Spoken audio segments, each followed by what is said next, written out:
আসে তারা যোগ্য মানুষ হিসেবে তৈরি হোক।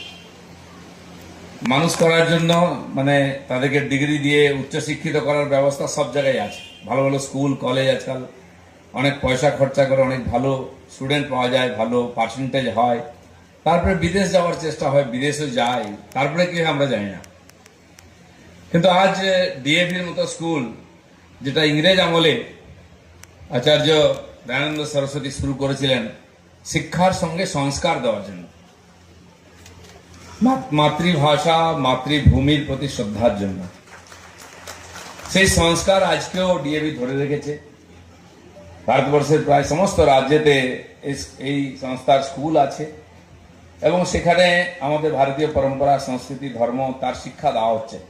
তার প্রমাণ আজকে আমি দেখলাম অনেক স্কুল কলেজ আইআইটির প্রোগ্রামে আমি যাই, কিন্তু স্টুডেন্টরা পুরস্কার নেওয়ার সময় শিক্ষকদের অভিভাবকদের পায়ে হাত দিয়ে প্রণাম করছেন, এই দৃশ্য বিরল থাকে। এটাই ভারতীয় শিক্ষা, এটাই আমাদের পাওনা। যাদের প্রতিভা আছে, যাদের পয়সা আছে, তারা কোথাও না কোথাও শিক্ষা নেবে আর জীবনে প্রতিষ্ঠিত হবে।